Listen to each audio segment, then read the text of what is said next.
Hello, hello, hello, hello. Ken here. Welcome back to Magic Duels Origins. We're jumping back into the story mode. Last time we finished Chandra's campaign, so pick one to go on to. I think we're going to go mix things up, go from the hot head to the cool, thoughtful processes of Jace Beleren. You are Jace Beleren, a 13-year-old living on one of the towering mage rings of Vryn.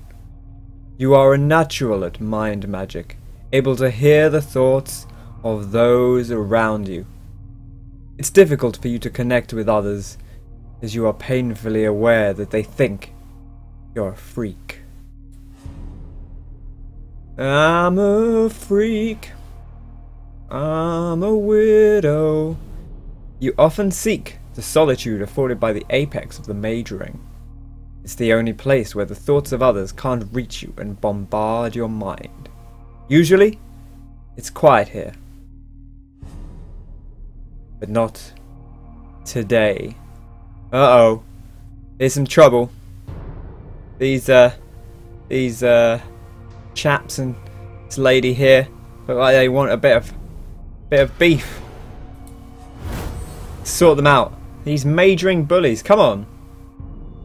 Guys, we're all in this together. Don't be like this. Okay, we got 4 islands. Got a Phantom Warrior who can't be blocked. Phantasmal Dragon, who's a 5/5 for 4 with flying. That's quite powerful, but if he's targeted, he instantly dies because we have to sacrifice him, so he instantly goes to the graveyard. We've got a card draw. That's probably okay then. I think we can keep this hand, because at worst case we can always draw some more cards if we're struggling in the early game. Blue's very thoughtful, often has a lot of counters and things. Also they do lots of tricky stuff like not being able to be blocked or having incredibly powerful creatures that are in some way like fragile to specific things. Whenever it blocks or becomes blocked, it deals the damage to that creature. Okay. And they're also known for their draw effects. Blue players. Well, we'll get this out there. Still can't do anything sadly, but never mind. We got the Separatist Void Mage. So when this guy comes in, we can return another creature. So we could just send this back to their hand, and they'd have to play it again. That's pretty handy. Might be a nice thing to do.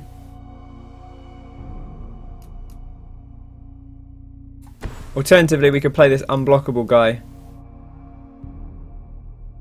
and start pressuring. That might be the best way to go. He didn't play anything with this 3 mana, so hopefully they don't have much in hand. Going to attack. We could block here, but seeing as we can get the 2 damage through guaranteed, and also if nothing else is played, we can bounce this back to their hand anyway. Oh, no, here we go. The Furnace Whelp. Got flying. Well, we want to get rid of that. That might be the thing to pop back to hand. It's a little bit scary. The alternative is to play the Phantasmal Dragon, but I think we'll play the Void Mage. In fact, no, this thing can't be blocked anyway. This thing can't be blocked anyway, so it wouldn't have been too bad to do. But I kind of like bouncing that back to the hand. Slows them down a lot. We can always do the Phantasmal Dragon next turn. There we go. Great stuff. Yeah, blue very, very tricksy. Lots of card draw, lots of countering opponents' spells. There we go, there's the Furnace Whelp again.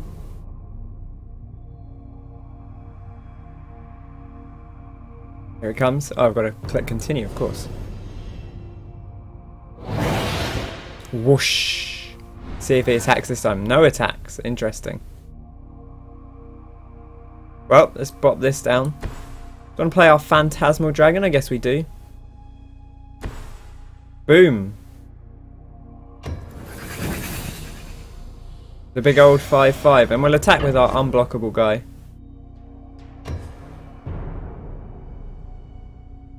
Fantastic. Now the opponent can't really block easily.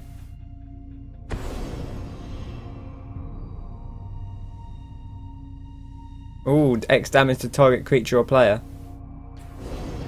It's interesting. Oh, see, he's worked out he can target it, and although X is 0 because he only paid 2 mana, it would do 0 damage, but because it's become the target, we have to sacrifice it. That's a shame, and we get hit with this guy, who's a flyer. Oh crikey! I'm surprised he didn't pump it up, but I suppose he wanted to play another one. Oh, we don't have a lot of options right now, but we can always draw cards. So we got Turn the Tide. Well, that's kind of nifty. Seems like a bit of a tricky play. Let's draw the cards first and see what we get. So this is an instant, so we can play it at any time. We've got some islands, which is a little bit disappointing, to be honest. But it means that we filtered through them, because we would have been drawing islands for the next couple of turns anyway. So do we want to attack with just our unblockable guy for now? I guess so. We could use Turn the Tide, but I'm not convinced it's worthwhile. I want to make sure we get a bigger play out of it. Remember, we can use this at any time, including on the opponent's turn, so no rush to get it out now. Here come the flies. So we could use this here to stop 4 damage. But I don't think that's... Oh, in fact, well, it's 11 damage, but stopping 4 wouldn't have been that special. Man, this is tough. Those pumped flyers are very difficult to deal with. Nimbus of the Isles. Well, it's a flying creature, so we can at least block one of them. But the other one's going to get through, and if he can pump it, that might just be the end of us.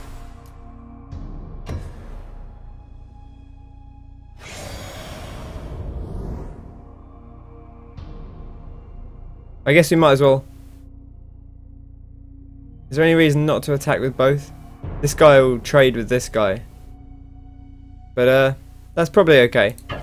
We can't block with this guy anyway, so if he wants to trade, then that's probably okay with us. Nope, deciding not to.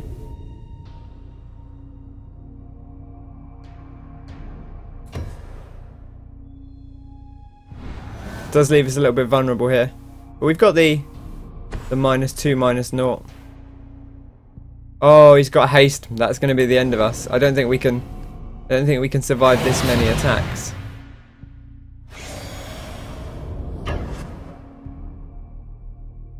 Ah.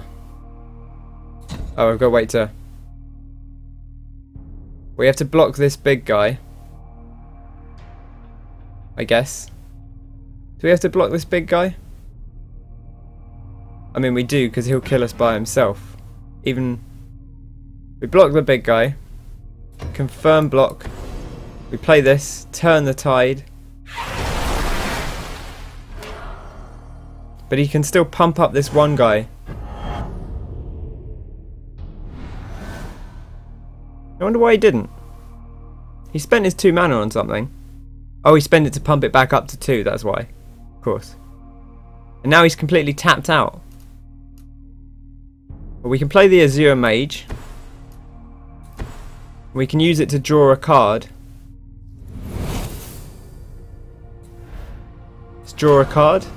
Pretty handy. We got Turn the Tide again. That's not going to be enough to keep us alive, though. We've got not quite enough damage on board, sadly. Only 7 and we need 10.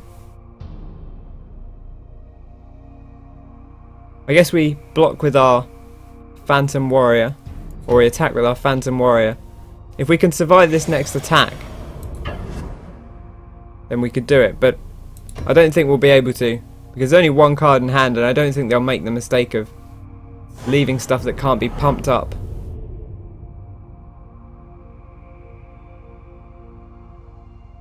Okay, let's see what happens. It's going to be tough here. There's going to have to be some misplays from the opponent, I think. Just spend all your mana. You know you want to. No, they're going to pump up. He's going to pump it all the way up. We'll block this guy again. And we'll block this guy. But, confirm. Turn the tide. But then he'll pump it up. He'll pump up one of these guys. There we go, 9-2. That's gonna nail us. Wow. What a shame. Oh, never mind. First time unlucky, I suppose. Let's give it another shot. Not drunk enough of this coffee, that's what it is.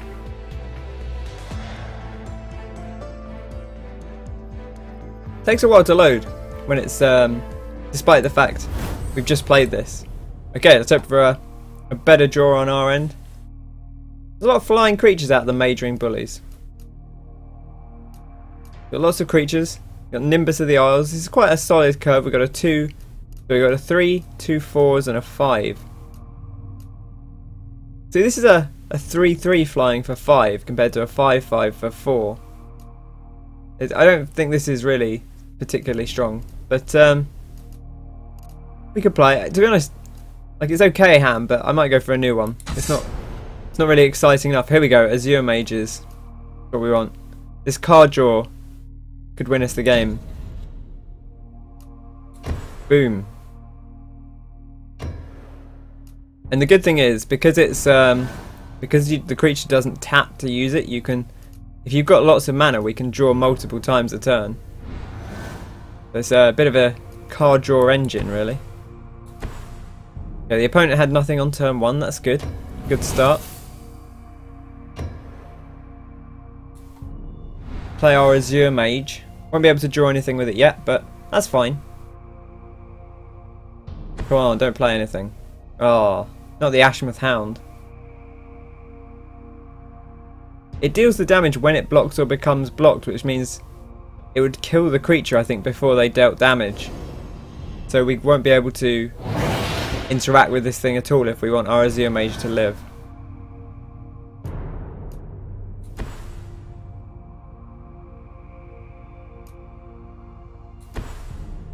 Okay, get in on it.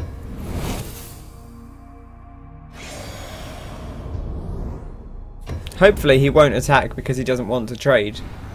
Although he could trade his one guy for both of our draw cards. So maybe he'll work out that that's a good idea. Nope, deciding to not attack. Well, that's fine by me.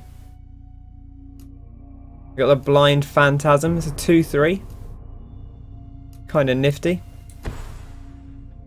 I guess let's bounce that thing back to hand, and then we can attack.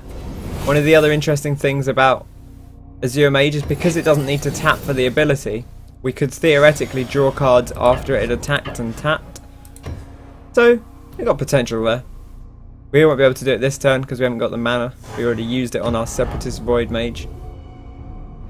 There we go, there's 4 damage in. A good start. Now this is good because either they play that card again, which means he's kind of down 2 mana. Means they're not playing a 4 mana card that could be much more dangerous to us. Trying to get this Nimbus of the Isles out? Sure. Sure we do. Now we don't really need both Azure Mages, so we could attack. Well, we could attack with them both. The problem is, I think he can kill them both, because he can block one, deal damage to the other. But maybe we'll attack with a Separatist Void Mage. Because if he decides to block that, he'll be able to kill one Azure Mage, but not the other. We only really need one of them alive.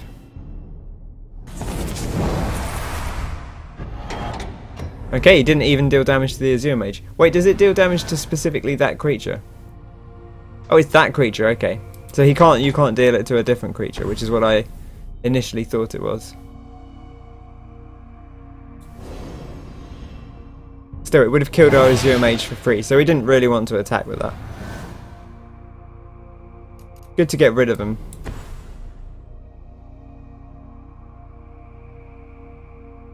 We'll play this Blind Phantasm, I guess. That's 3 mana, or we could spend 4 mana to draw. Maybe we should draw a card. Like, Blind Phantasm's okay, but it's just a 2/3. Let's draw a card, see what we get. It's an island. I think we've already played an island this turn. So we'll just attack with the Nimbus of the Isles.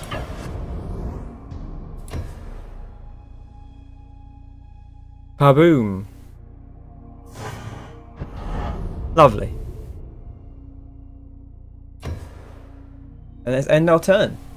This is going rather well, especially compared to last game. Could still be a big beefy creature coming out anytime. Oh, deciding to swing in. Interesting. Do we want to block it? I don't think so. Because this allows us to attack completely back. I suspect it means they're going to play a big creature. Oh, a Furnace Whelp. One of those 2/2 flies that can be pumped up.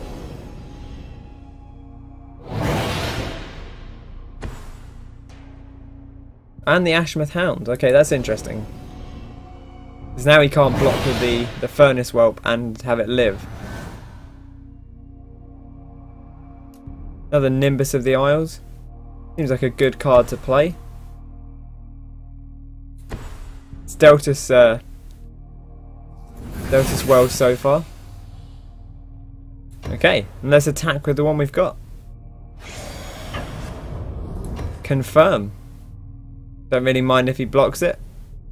If he does any fancy tricks, we can always use our Turn the Tide. There you go, just pushing the damage through. Of course, the closer we get, the harder it is for them to attack with all their stuff, because they don't want to leave themselves open to potentially lethal damage. Bullying the bullies. Okay, now we could block with Nimbus of the Isles, but it would die. Unless we use Turn the Tide. That seems like a reasonable thing to do. It's not the most exciting use of Turn the Tide, but I think it works, and we've got draw, so we can always draw more cards next turn if we want. There we go, it stops him dealing the 2 damage to Nimbus. Uh-oh.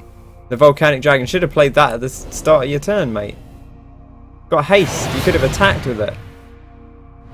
I know it's good practice to play things in your second main phase, but not if you're not then able to do anything with it. Just draw ourselves a card. We got another Nimbus of the Isles. Want to play the Blind Phantasm? No, I don't really want to play the Blind Phantasm, to be honest. I'm tempted to just draw another card.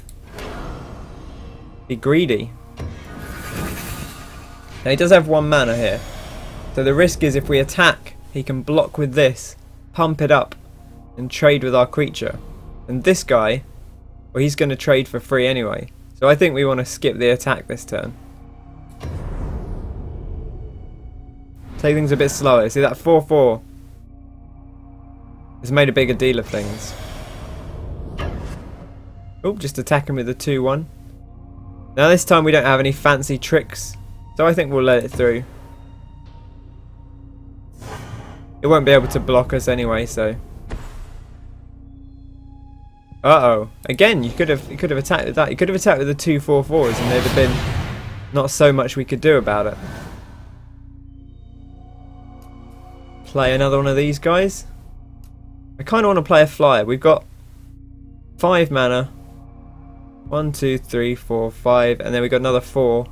So we can use our 4 to draw a card, and if nothing more exciting comes up, we can always play Nimbus of the Isles. Another Azure Mage. Well, that's not super useful. We've already got 2 draw engines. Fantastic. Now, do we want to attack here? Again, I think it's not necessarily in our best interest to attack quite yet.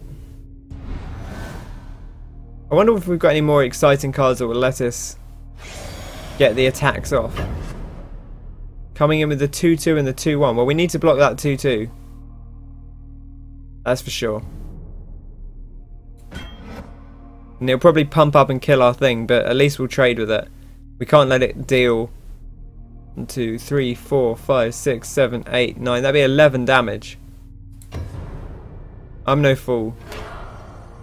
There we go. Pumps it up to kill. But that's fine. Sometimes you've got to make that deal. Okay. We got 10 mana. I like that it tells you when you get to 10, but not before. Kind of weird. Oh, the divination, so we can draw more. Let's do it. Ultimate greed. This is quite good though, because we're filling up our hand and the opponent's just got one card. So we're going to have lots and lots of options. I don't think you can position stuff. I think it always goes on the left, which is kind of weird. I guess it does make some sense. These 2-1s die for free, so we don't really want to attack with them. If we attacked with everything, then the flyers would die, but then we'd leave ourselves open to attack next turn. So let's skip it for now.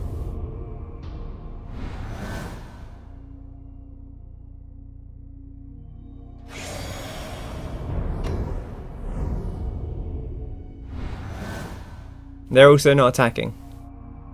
Okay, great. Well, we've got the Separatist Void Mage. That's 4 mana. So we can draw a card here. Boom. And there's a Turn the Tide. That's pretty fantastic. So let's play the Void Mage. Let's bounce one of these back to hand. One of these suckers here. And let's attack with our flyers, I guess.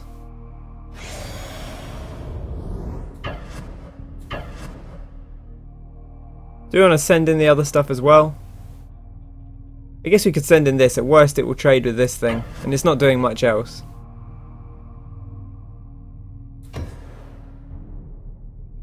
Now we want to stop the timer once blockers are declared. See what we've got here. Now we turn the tide here. This thing won't die. It won't kill the volcanic dragon, but it won't die to it either. This thing will kill this thing without dying. So great use of turn the tide there. Oh yes. Lovely. Gotta love a bit of tech. Boom.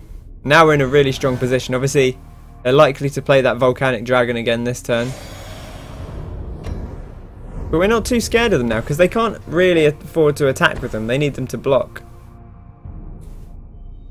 There you go. He's going to play the volcanic dragon. But even if he attacks with both of them, he'll only deal 8 damage. Uh-oh.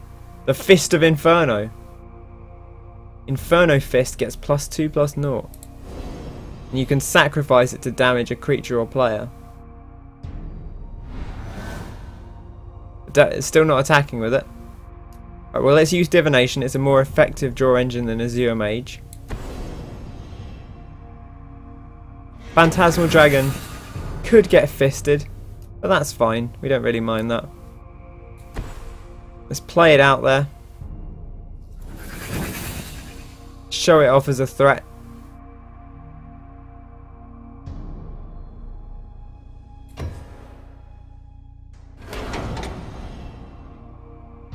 Oh, he's already fisted that instead. Interesting. Bit of a weird decision.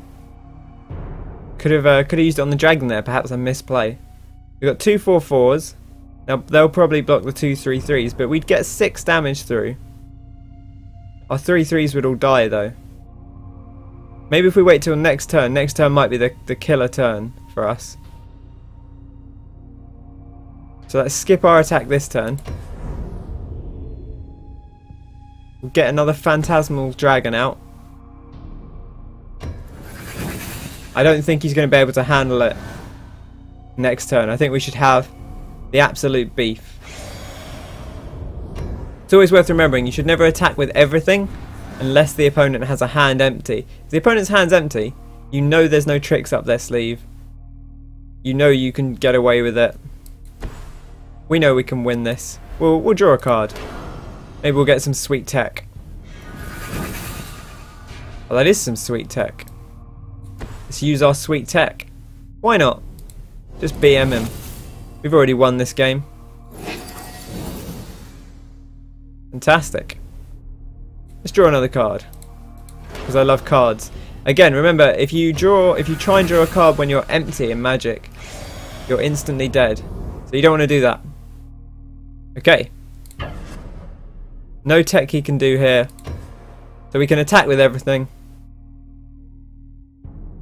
We built up big ball control. He can block one of our guys. But boom! The bullies have been bullied back. And we did it. Fantastic. Good job, Jace. Controlled 4 creatures with flying. Great. Enraged by your defiance, the bullies throw you off the ring. You desperately cling to the edge. And before you know what's happening, you telepathically force one of the bullies to save your life. Frankly, she's pretty terrifying. This guy, I don't know what's up with this guy. Ooh. Oh, he's trying to kick us off, I think. This guy knocks him back. Oh, he's pushing this guy back, I think. And saving us. And she's just panicking, which is admittedly... Look, he's got lightning hands. You've won the fight, but the danger your abilities pose has become painfully apparent. A Sphinx named Alhameret arrives, having heard about the incident. He's a mind mage and a political arbiter. You leave your home to train with Alhameret, hoping he can help you control your abilities. He frequently tests your progress. I guess this is Alhameret. Oh, he is actually a Sphinx. Look at that. Crikey. That's quite impressive. I'd be pretty terrified of that guy. Especially as he's a mind mage. I guess it makes sense for Sphinxes to be mind mages. Because they're always thought of as creatures of intellect. Posing riddles to you. Still not quite full decks here. 38 cards. I guess if these are the ones we drew, then that would be 45 cards out of the normal 60 card deck. This is a good hand. We got a 2-drop, a 2/3 drops, and a 4-drop, and we got our draw engine. Let's hang on to it. Boom. Let's hope Alhameret doesn't have too much, and we can take him out.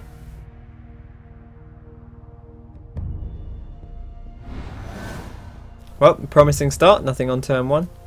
Psychic Spiral. Ooh. Okay. Shuffle all cards from your graveyard into your library. Target player puts that many cards from the top of the library into their graveyard. Okay, so if we fill up our graveyard with cards, we can put them all back in our library and make them mill all those cards off the top of his deck. And maybe we can beat him by draining him of all his cards. That'd be pretty sinister. It's a very blue thing to do. It's a very Jace thing to do. It's actually one of the Jace Planeswalker cards. It's often considered one of the most powerful cards in recent Magic.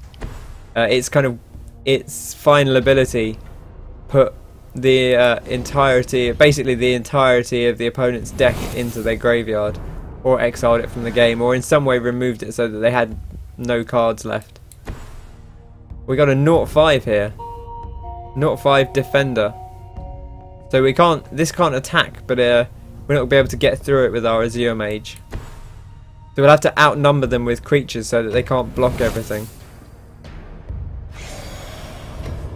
No point attacking. We're not going to be able to get past that wall with one guy. See what Alhameret does here. Sphinx's Tutelage. Whenever you draw a card, target opponent puts the top 2 cards of the library into the graveyard. They're both non-land cards that share a colour.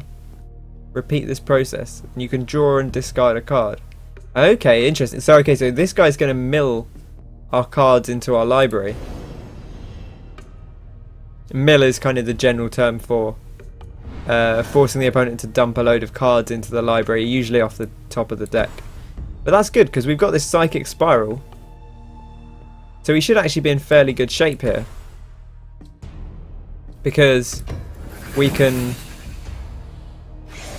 If he's going to keep milling stuff into our library, well, into our graveyard, that's just going to play into our psychic spiral. But we won't let on that that's what we're going to do. So here, okay, we've got 2 creatures. This wall fella can only block 1 creature, and so the other one will get through. And that thing heals back up, but that's fine. We got our 2 damage in. There you go, milling stuff into our library already. Separatist Void Mage and an island. A shame. Oh, he's put another one up. Okay, we'll have to be careful about how we do this, because obviously we don't want to... he can do that anytime he has 6 mana. That's quite expensive, but we need to make sure that we don't do it at the wrong time. If we leave this too late, then he might just kill us with mill effects before we can respond. Thankfully, we got so much damage, we might just be able to force through anyway, because there's no flying blockers. So we're going to get 7 in here. We might just be able to take him out. But we've got 2 potential win conditions, so I think we're in pretty good shape. There's another 2, and another 2. And another 2.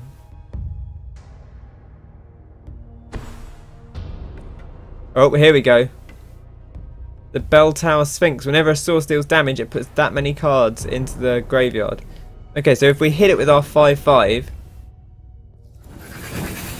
then we're going to put 5 into our graveyard. But that actually might not matter, because we're in such a ridiculous spot here. We got Cancel, which is a traditional blue card, lets you counter a spell. Remember, this used to cost 2 mana. Counter spell. That was just around that. They kind of changed away from that around the time I was playing, I think. That was... I have a couple of counter spells that I was given, but they're rare these days. Let's attack with all. We can afford to. We can... If we mill 5, that doesn't actually really matter. Because we'll kill his 2/5. Boom. Look at this, we've basically won the game.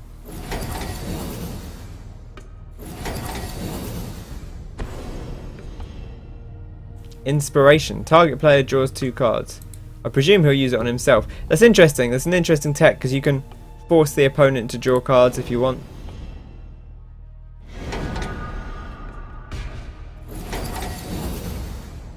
Oof. Oof. Let's hope he doesn't have any more draw, or he might be in trouble here. Okay. Well, I think what we need to do here is definitely play our Psychic Spiral. But we haven't got... Oh, we can't. We haven't got enough land. Ha.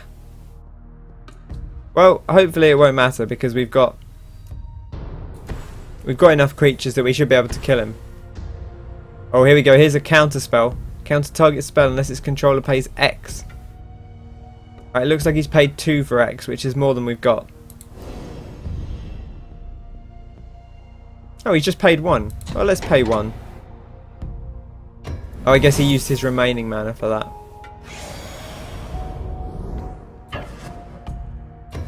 And there we go. We should have that in the bag. That was quite close, actually. If we drew in another land, we'd have been fine anyway. Take that, Alhamret. Got some achievements. Great stuff. Want a duel with 5 or fewer cards in your library? I like that. Had your flying creatures deal 15 damage and was dealt no damage yourself? Good job, Jace. You've bested Alhamret and proved your power. But something's gone wrong. Energy swirls around you and it feels as though you're rising away from Rin itself. Alhamret dampens your magic, pulls you back and wipes the incident from your memory. It's weird that you would have that in your notes, that he wiped your incident from your memory. Alhamret believes you're ready for the real mission, or for a real mission, with this shaved head dude. As an arbiter for peace, he needs up-to-date intelligence from the front lines. You are to infiltrate a rebel camp, use your mind magic to defeat the guards, and learn their battle plans. Look at this beard. Crikey, that's a cracking beard, isn't it? Little tuft at the end. Fantastic. Hey, look how... Jace is shocked. Oh my gosh, that's the best beard I've ever seen. Crikey. The Trovian Separatists. Boom. Okay. We've got the Phantasm, the Warrior. We've got a 3, a 3, a 4, and a counter spell. It's okay. It's actually not great. Let's go for a new one. We've got that Psychic Spiral again. I don't know if this guy's going to try and mill us. Let's take another one. Let's gamble. Okay, great. That's fantastic. That was a bit of a risk. But we got a 2, a 3, and a 4. And we've also got our draw engine. So once we draw that next island, we should be in great shape. If we don't draw another island, we'll be in trouble. So you see there we mulligan down to 6 cards. That really can be a risk. Because if you don't get exactly what you want there, then suddenly you're at 5 cards. And mulliganing to 5, you're almost never going to get what you actually want with 5 cards. And it's less and less likely that you're going to get what you want. At some point it's better just to have... I think mulligan past 5 is just too much of a risk. Playing with 4 cards, you could just end up with complete garbage. Also of interesting of note, you're actually allowed to... In Magic you're allowed to have a free mulligan normally if your hand is either entirely land or contains no land. So if it's all land or no land, you can usually have a free mulligan.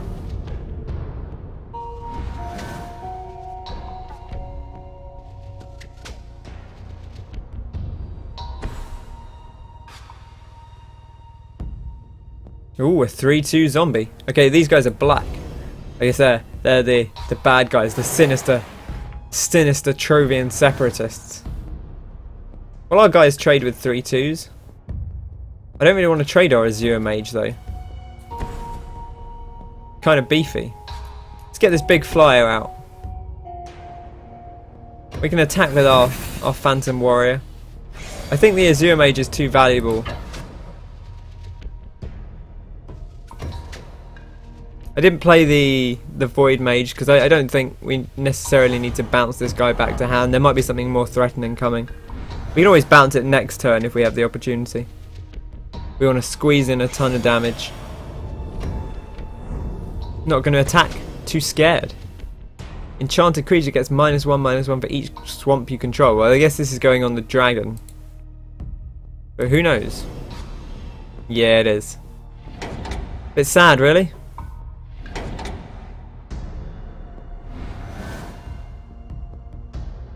Oh, we've got the Sphinx's tutelage. Oh, now we can do some weird tech and mill the opponent.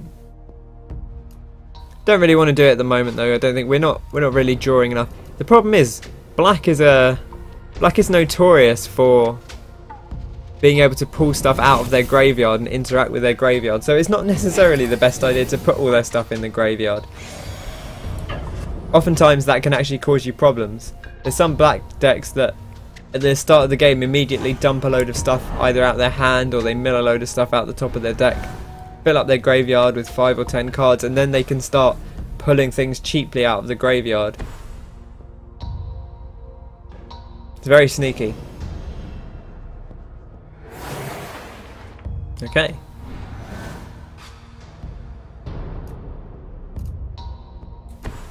We can play this 3/3 flyer. Seems like a solid play. We don't need to draw because we've got a good card to play. And I'd be okay if this Separatist Void Mage traded. I think it might do, to be honest. Like, he's getting kind of low. I didn't mean to attack with a mage. Oh, he's going to block the mage. That's a shame. It will trade though, so it's not the end of the world. I hit attack with all. I should have done it manually. Now we've lost our draw engine, which is a pain because the opponent's got cards in hand. Luckily, we've got a flyer. We've got lots of potential damage. We should be okay. We've got a creature that can't be blocked and a creature that has flying, so effectively can't be blocked.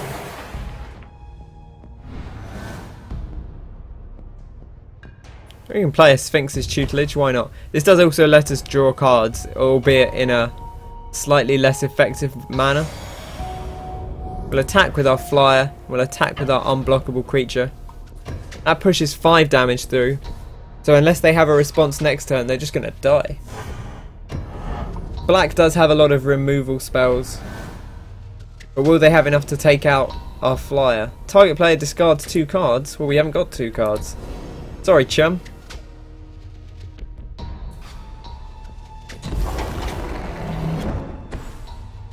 Didn't work quite as well as you were hoping, I guess.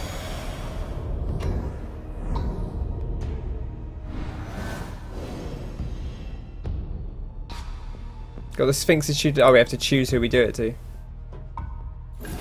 Lovely. Well, there we go, and we should hopefully not have an issue here. I guess we could draw a card and discard a card.